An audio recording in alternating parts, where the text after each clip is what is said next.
Welcome, everybody, back to the Your Birth Network podcast. I want to thank you guys so much for joining us. I am your host, Jariel Campbell, and today I am joined by Mary. Mary is absolutely fantastic, and I want to chat with her about her birth story and her business and her life a little bit. So that's what we'll get into today. Before we go any further, let me have Mary introduce herself and share, just anything you want to about your life, your business, and who you are. Awesome. Thank you so much for having me. I have quite an interesting birth story compared to most Americans, so it's Yeah. always fun to get to share it. So I am Mary Peterson Cook, and I own Parenting with Joy and Confidence. I am a parenting and confidence coach for mamas of littles. So typically between 18 months and 7 or 8 years old. You know, those years that are the foundational years, but they're also when you realize you're not necessarily the common patient person you always thought you were. So Absolutely. I help moms kind of overcome that, learn to manage their own emotions and triggers so they can help their Mhm. children do the same. Um, I started that. I started like working with parents a little over a year ago, and Okay. then I niched down and kept figuring out exactly where it was that I needed to be. Mhm. And so this year I really niched down in that. I have one 3-year-old who I own my business and work with him full time at home. Yeah.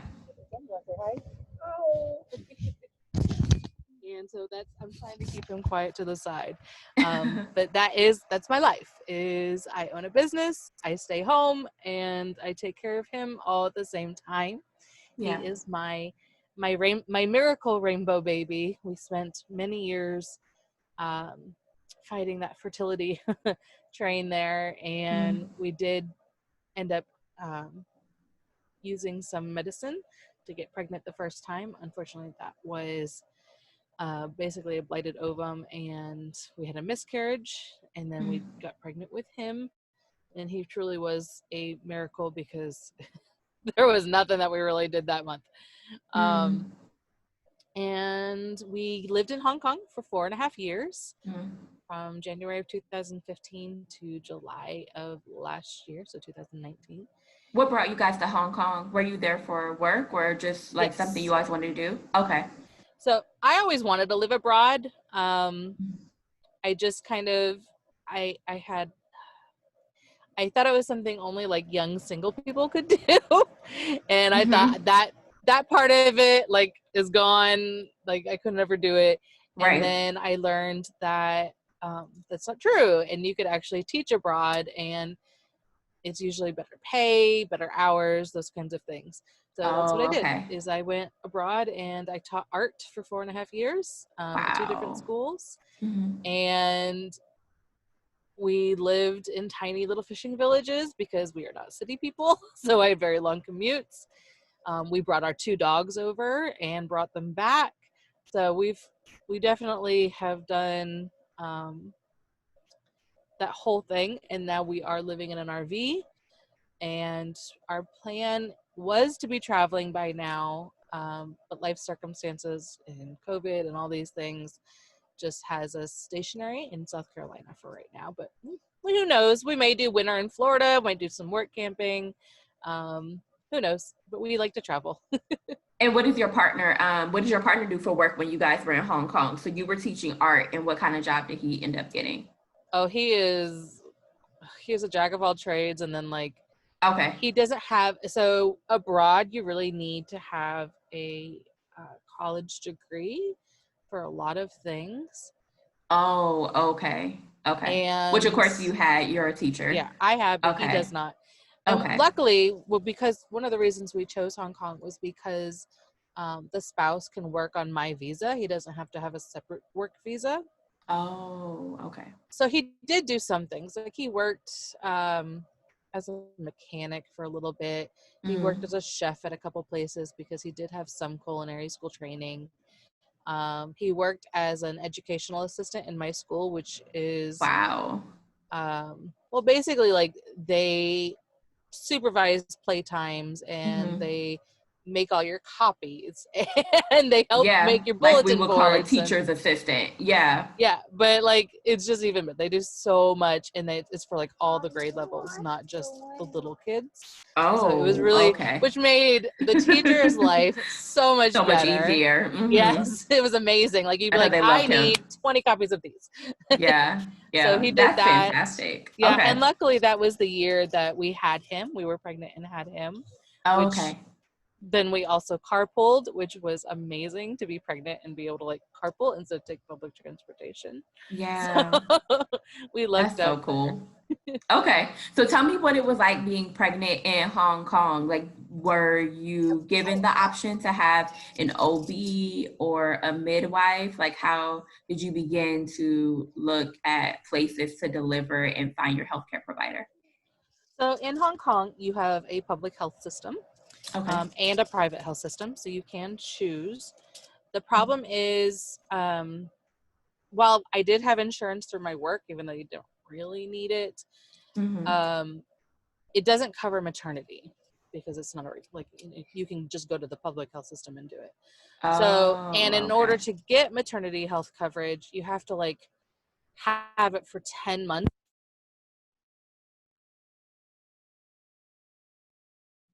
Uh-oh, Mary, your sound went out.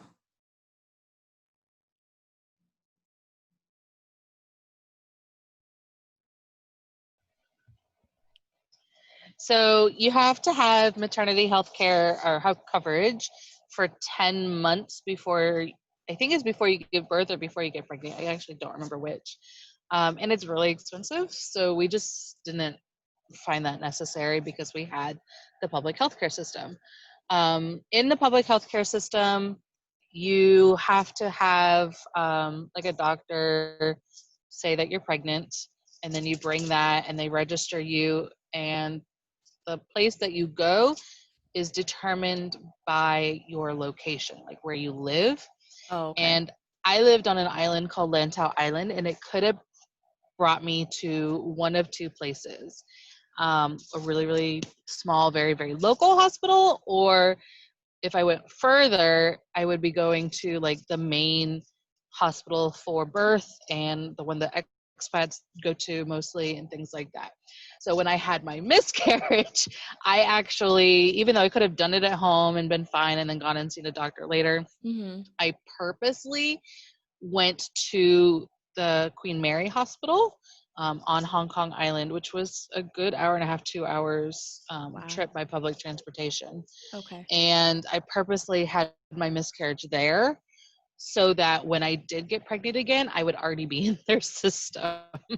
So it was something that my friend had told me about that she had done as well, that worked out in her favor, and then it worked out in mine because they wanted to put me, when I called to schedule, they wanted to put me at Princess Margaret, which is very local and not as accommodating, if that's the right word for it. Yeah. And so when I told them, I was like, no, I've already had a miscarriage. I went to Queen Mary, and they're like, oh, okay.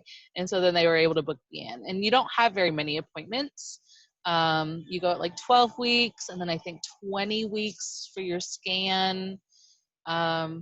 And then as it gets closer, it's more and more. But Okay. it's very bare bones. You wait in a big room with a bunch of people, that kind of thing. But it's still good. They just don't find it necessary to go as often. So what we did is we actually paid, I think it was like 2,500, 3,000 US dollars Mm-hmm. for a midwife service.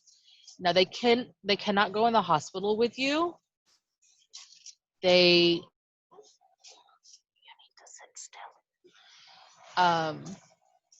but they were able to do more scans beforehand. They gave you like new parenting classes. Excuse me, 1 second. Mm-hmm. Mommy is on a call. I need you to sit quietly and play your game. You're excused, honey. Can you put these down because they're very fast? We had extra scans, all those kinds of things. And then the most brilliant part of all was that after birth, a few days after you gave birth and you were home, they came to you.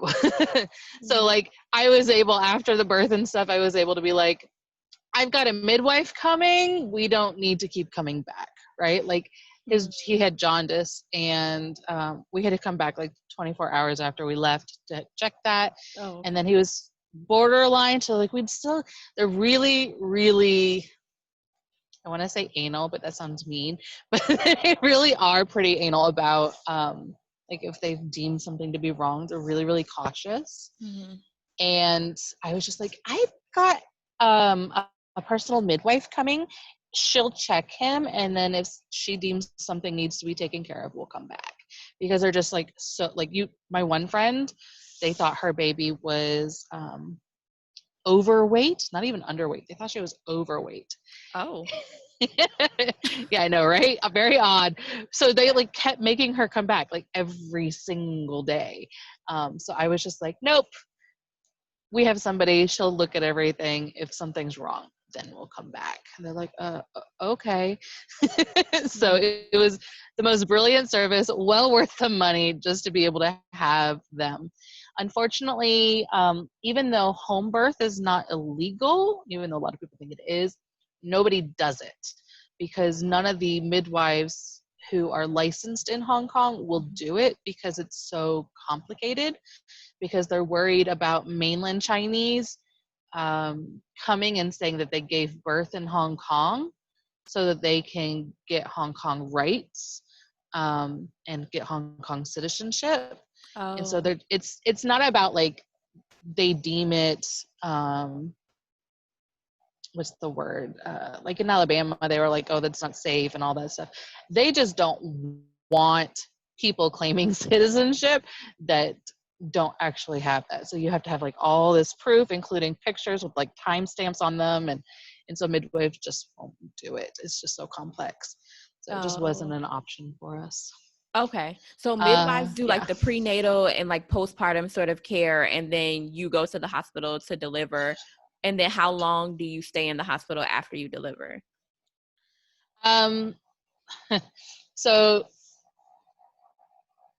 there are midwives in the hospital, but you don't get to like choose your midwife or anything like that. Midwives actually do run the majority of your pre, during, and post care. It's just, you don't know who you're going to get.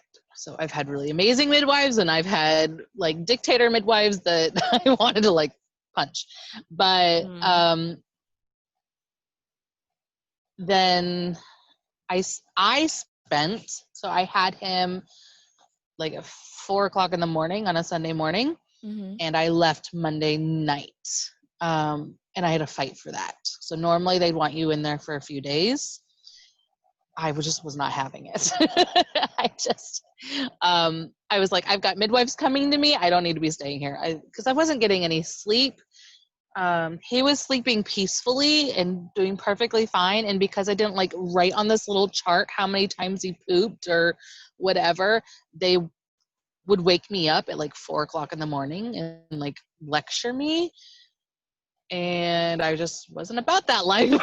So as soon as possible, my husband, he went to work, because also you get one person with you during labor, and that's, your husband, or you could have a midwife if you're by yourself, I guess. But then you also only have like certain hours that you can visit, period. Like it doesn't matter who you are. And that's the norm. So yeah, that's the norm in a public hospital in Hong Kong. Wow. Just because they're very, very strict on all of that. And to be fair, like there's a lot of people in a very small amount of space. And when you have, 10 plus people in a room, you don't want a lot of people in there, right? Because then other people can't rest. So I get it. That's not public healthcare around the world. That's just public healthcare in a very populated area. Wow. Okay. Yeah. So he went to work and then came and picked me up during visiting hours. So okay. Yeah. Even in the NICU, there were visiting hours. So my son was in the NICU for the first 12 hours.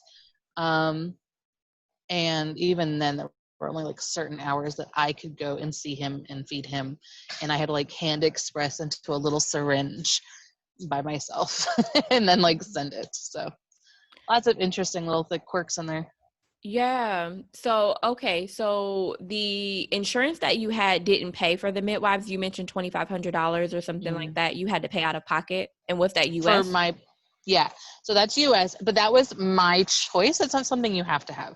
It's Okay. just, it's a system of midwives called Annerly, Annerley. And they're from all over the world, mostly like Great Britain, Iceland, Australia, those kind of places where midwives are the norm and home births and all those kinds of things are the norm. So I paid for their extra services, and they cater to a lot of expats or wealthier Hong Kongers. Mm. Um, and it's because they know that the system is very different for us, and so they give us, how to work the system and how to have more of a birth that you want, and those kinds of things. And it's all the stuff that you would want as a first time mom in general, Mm-hmm. but then it's also how to deal with the system, because Mm. in Hong Kong there's very much there's two kind of parts to it. There's a very much like a save face thing. You do not call people out. You do not get angry, like all those kinds of high end emotions. Oh. It makes you look like a fool, and you never want to make somebody else look like a fool either. So Oh, you okay. have to be careful with that. But then there's also the idea that like you just don't question authority. You do Mm. not question authority. And I'm Okay. American, and I question authority all the time. So we had Yeah. quite a bit of conflict there. Right. Needless to say. I legit like, because I had to be induced. I What didn't was the reason have you had to. to be Oh induced? Lord, because I went over my due date. Okay. How many weeks were And you? oh God, I was like, so by their account, I was like 2 weeks. By my account, I was like 10 days by the time I gave birth. Okay. Um, Even like I knew exactly what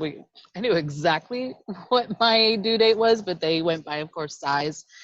Oh, And okay. so it was earlier than what it should have been to start with. And they get, like I said, they are very, very cautious.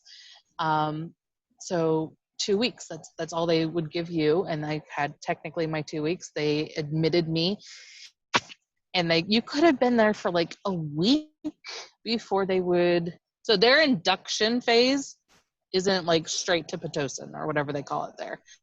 Um, it's like you stay in the hospital and they check you in the morning, and then you have all day long to like sit around and do nothing. And then Oh. they check you in the evening, and they will like put the, I don't know, pills or whatever up in you and kind of check you and do like NST scans. And oh my God, those, I was so like, my hip hurt so bad because I was on there. Mm. And technically you're not supposed to look at your phone while you're doing it, according to the dictator midwife. But I would do that. And then during the day I would like walk up and down steps. They let you go outside, but you're still in these like pink pajamas basically. So everyone, Mm. so you just have to like live in these like pink pajamas Yeah. with a whole bunch of other people. And for some reason there was like a new mom on my ward, like right next to my bed. Oh. And so like, even though we're in the pre-labor ward, there was a newborn baby that was like crying all night, so you didn't get any sleep. Oh. I had the Foley balloon, but it didn't go in until like 10 o'clock at night. And so by the next morning, it was like only a few hours. Like it had barely Mm. been that, to be able to do any work. Yeah. And then eventually I was like, this is ridiculous. Like, I'm not dilating anymore. I've been here for 3 days. Nothing is happening. And so they finally did just do.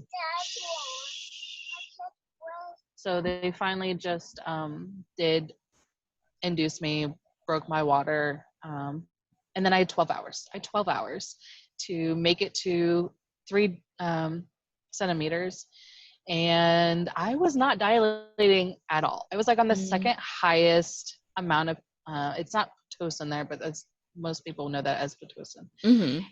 And I wasn't doing anything. And I didn't have an epidural because they really didn't want an epidural, especially after the stupid epidemiologist or whatever she is, anesthesiologist. She was like, you had to, because I'm overweight, they made me go and see her.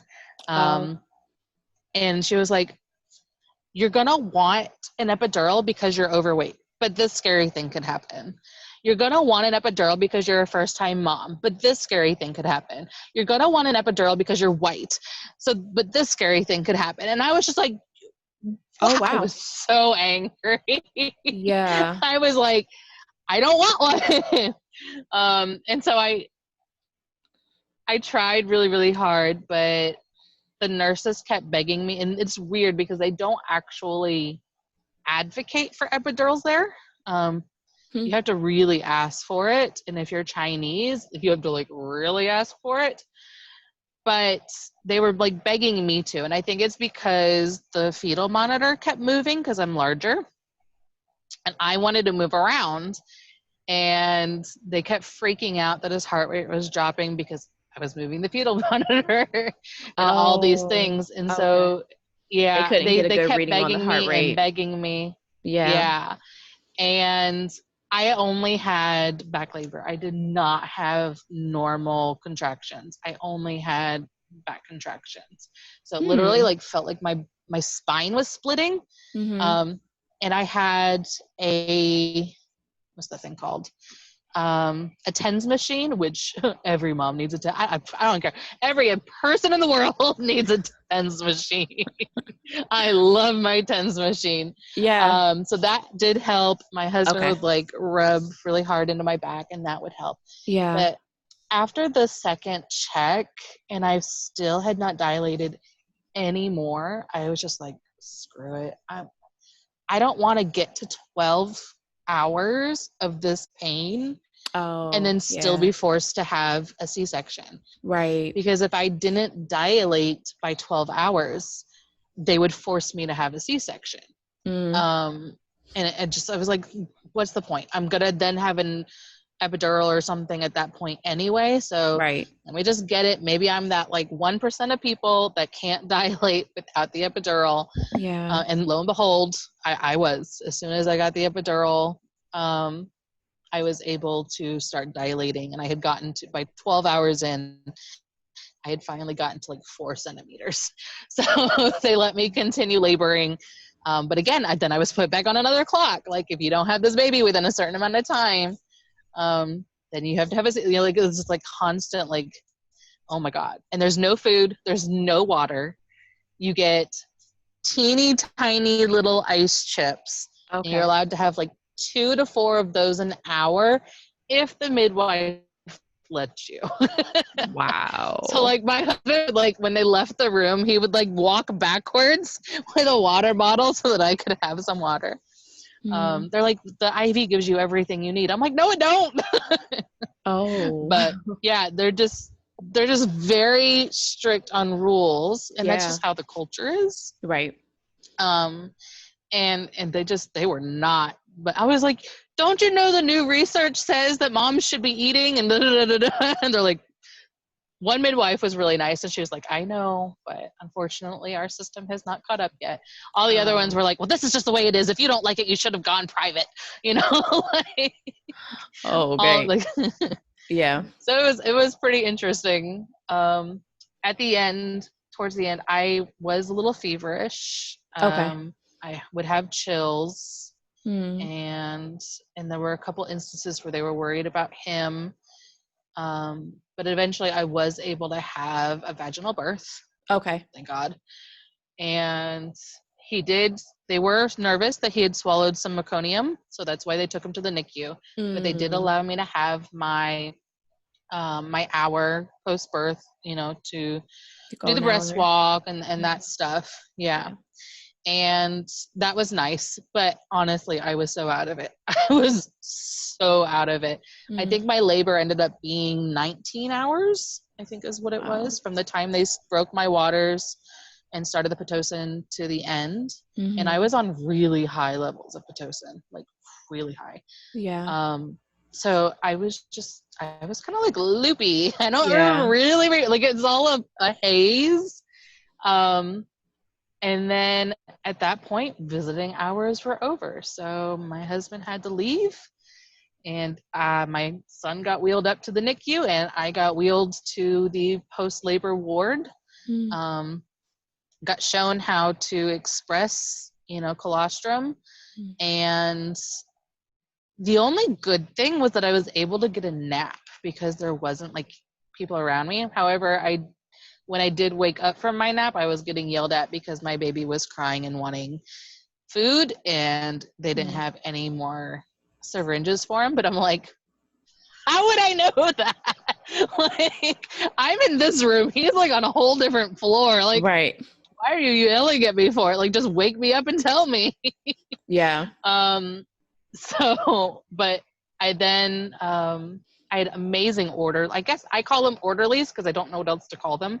I don't know what they were. Mm-hmm. They weren't midwives, but they did do all the little tasks, like the cleaning and the taking care of you and those kinds of things. Mm-hmm. And she was super, super sweet. Helped me get up out of the bed, my little pee bag, because, I had a catheter. Right. And I was like, I want to go see my baby. I want to just go feed him. And she's like, are you sure you can walk there? I'm like, yeah, I'm fine. She's like, okay. So they let me, I like walked to the elevator holding my pee bag and, went up and saw him. I had to sit in, they had a nursing room. So they do advocate breastfeeding. Like everything is about breastfeeding. Oh, okay. Because the culture had become so reliant on formula. And obviously the research says the breastfeeding is better for the baby. And so they really are very conscientious about allowing marketers to control the narrative, I guess you could say, right? Mm-hmm. Like they're really like, they don't, how in America we have lobbyists and things like that. That would be a big no. They are really cautious on bribery and all these things affecting government and regulations and things like that. Okay. So there's none of that kind of marketing in hospitals. There are just info things about breastfeeding. They ask you, I had a picture made because I'm breastfeeding. It's like all these things. So they are pretty pro breastfeeding, and they had a little room set aside because they are also very conservative in that regard. Like they want to hide themselves. I don't really care, but I would have liked a nice seat. I had to sit on this hard backed like school kind of seat, like those little seats that they put out for picnics and things like that. And when you have a catheter in and just had an epidural and all these things, that really hurt. Uncomfortable. Yeah. Yeah, a little uncomfortable. I had to do that twice, and then he finally, they had looked at him long enough that they were able to bring him back to me. Yeah, and then we just kind of hung out together for 24 hours, and then we were able to go home. And It was nice. They didn't, like, I had him in bed with me. It's not a thing. Like, this whole idea of not being able to bed share is very much an American thing. Or those who have been, like, colonized by Americans, right? And have those kind of American systems in place. But Hong Kong is British. So bed sharing wasn't like a huge issue. Okay. They let me have him in bed with me. I still didn't think I was going to at home. I had my Icelandic midwife who was like, came for my 2-week post check, and she's like, how are you sleeping? I'm like, not so good. I slept walk with my baby. And she's like, yeah, that's not good. Why aren't you bed sharing? And I'm like, because that's bad. And she's like, no, it's not. Oh. I was like, okay. They have better infant and maternal mortality rates than Americans. So Yeah. I decided to go with the people with experience. Yeah. And that worked out really well. But yeah, it was okay. It wasn't like My biggest issue again was like being yelled at for like not filling in the stupid poop chart, or those kinds of things. How did you But communicate with everybody? Or did everybody speak English, or did you oh learn their yes, language? Okay. no, I wish. Cantonese is like literally probably the second hardest language on earth. Yeah. Probably the first being that tribe in Africa that uses the clicks instead of actual words. There's like 9 tones. I tried and failed miserably. Mhm. But in Hong Kong, English is one of the national languages, one of the Okay. official languages. So everything is in English. And a lot of hospitals around the world actually require you to know English. Oh, okay. So that helps. I think Japan is like one of the only ones that doesn't. That's a major in, civilized country. Yeah, so that wasn't an issue at all. It's more cultural based. Like they don't want to share information with you. I had to like demand, and I literally said, I'm an American. I'm used to being a part of the discussion. I want to know what's going on and have a say in it. Like I had to like tell them straight up because they would talk to each other in Cantonese, right? Because it was all the public hospitals are teaching hospitals, which Mm. fine, I don't care. So the main doctor would come, they would check me, he would do, like a teaching hospital, like Grey's Anatomy, but they would do it in Cantonese in front of me. And I'd Mm. have to be like, nope, what's going on? Like, talk to me. Yeah. And so it was more the cultural differences versus like a public versus private healthcare or something like that. Mm. It wasn't that big of a deal otherwise. Would I do it again? Probably, if I had a public healthcare system. I mean, it cost me less than $100 for my whole entire pre, during, and post checks and labor and all that stuff, including all of his baby checks and the little amount of vaccines that they have over there. So I totally only spent $100 to have a very small amount of time. The only issue for me was having to be induced and having back labor. Those were the biggest things for me that were really, really hard. Yeah. It sounds Yeah. like you had a friend who kind of went through that system before you, who gave you some tips. Were there other things that you did to prepare to have a baby abroad? Um, there are like moms groups on like a Hong Kong moms group. So you ask questions there and people talk Okay. about experiences there. But, as with anything, it runs the gamut, Mm. and because they are working in shifts, it's not like you have the same doctor or anything like that. You're going to have really amazing people and you're going to have really egotistical people. And it's the same. I mean, even here, like if your doctor's not on call or they're off on vacation or something like that, and you end up with a different doctor, you could have the same experience here with having certain people that are nice, or the nurses or whatever. And it's just a matter of trying not to let them get to you. Mm. I think that's one of the big things, right? Is Yeah. just I made sure that I was very well educated on what I wanted and what was the possibilities and things like that, so that I could make the best possible choices Mm. when they came up. I also knew, like, even though I had a pretty clear idea of how I wanted my birth to go, I also knew when I should pivot, like with the epidural. I was really anti-epidural because I already have back issues. And I wanted to be more cognizant and all these other things. But I also knew the certain times where an epidural probably would be my best bet and actually get me closer to the birth I wanted versus not. And for me, that was not dilating, right? Like there are some people in the world, it's not the majority, but there are some people in the world that just don't dilate without the epidural. I guess they don't relax enough or something. Mm-hmm. And that was me. So I knew at that point I could make that decision without regret, because I knew that if I didn't, then the alternative would have been a C-section, which would really go against what I wanted. So Yeah. knowing these things, being prepared, having a plan in action, but also planning for plan B, C, those kinds of things, knowing those different ways that you might want to alternate course, kind of gives you peace about what's coming. Yeah, absolutely. And as we wrap up and come to the end, are there any lessons or tips that you would want to give to other first-time moms or expecting parents who end up delivering or wanting to deliver abroad?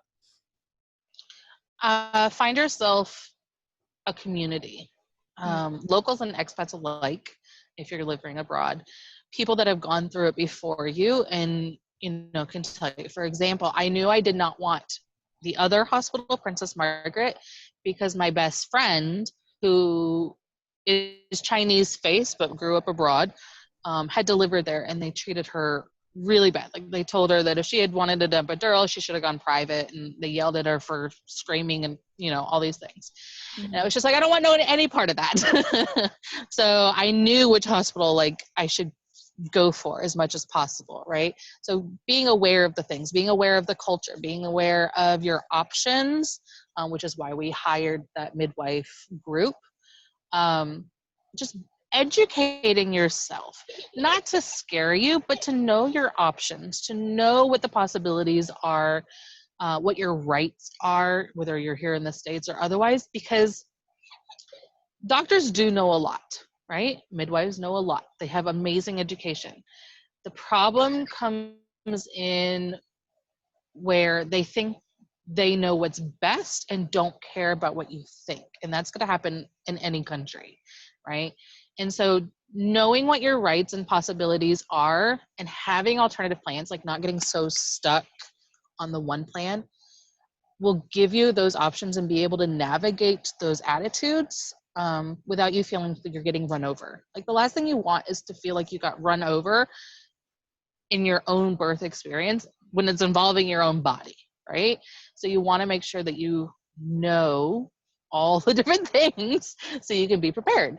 The other thing is, and I tell this of all my moms, trust your instincts. Like, don't make decisions based on fear, but trust yourself. We are given a mother's intuition, a woman's intuition, even before motherhood. A woman's intuition is gold. So trust that. Really start to listen to your body and to yourself, even before you get pregnant or while you're pregnant, before you give birth. Really start learning to trust yourself, because that's going to get you through the labor and the birth, the postpartum, all these different areas like parenting and whatnot. So it's like a muscle, right, that you have to exercise and keep using to make it stronger so that you can hear it better. So yeah, trust your instincts. Okay, and Mary, tell everyone where they can find you online if they are interested in your parent coaching and want to find out more about you. So I have a website, joyandconfidence.com. It's pretty basic. You can see a little bit maybe about there. But I mainly live in my group, which is Mamas of Littles Parenting with Joy and Confidence. And you can find that really easily by going to facebook.com/groups/joy and confidence. Okay, awesome. And I'll make sure to put those links in the description. And Mary, I want to thank you so much for being a guest on the podcast and for sharing your incredible story about living and birthing abroad. It was absolutely incredible to hear. And I got so many great Thank you. insights. So thank you so much. It was fun. Thank you.